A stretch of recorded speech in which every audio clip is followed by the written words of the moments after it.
Welcome to the Banker Lamp. Please enjoy the video. You start by confirming the basics fast. Your phone has power and a network connection, and you're signed into the right account. Once done, open Settings and go straight to Location or Privacy. That's where the switch lives. Make sure the app you want to share from is installed and updated. App updates can change permissions. Now tap the app entry under Location and set permission to while using or always. This gets you past the most common block. Now enable system location services if it's off. Without the master toggle, you can't share at all.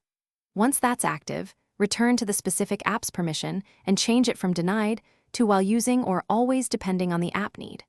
Also enable precise location so the shared position is accurate rather than approximate. If the app offers a built-in toggle for sharing, open the app and grant consent there.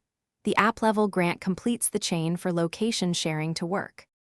Finish by restarting your device to ensure all permission changes take effect. This clears hung services and refreshes app access. After reboot, open the app and initiate a location share to confirm. Make sure any in-app sharing setting and the recipient address are correct. If it still fails, toggle location services off and on once more, then retry. As a troubleshooting tip, sign out and back into the app account. That forces a permission recheck and often resolves stubborn sharing errors. Thanks for watching. If this was helpful, leave a like and consider subscribing. See you next time.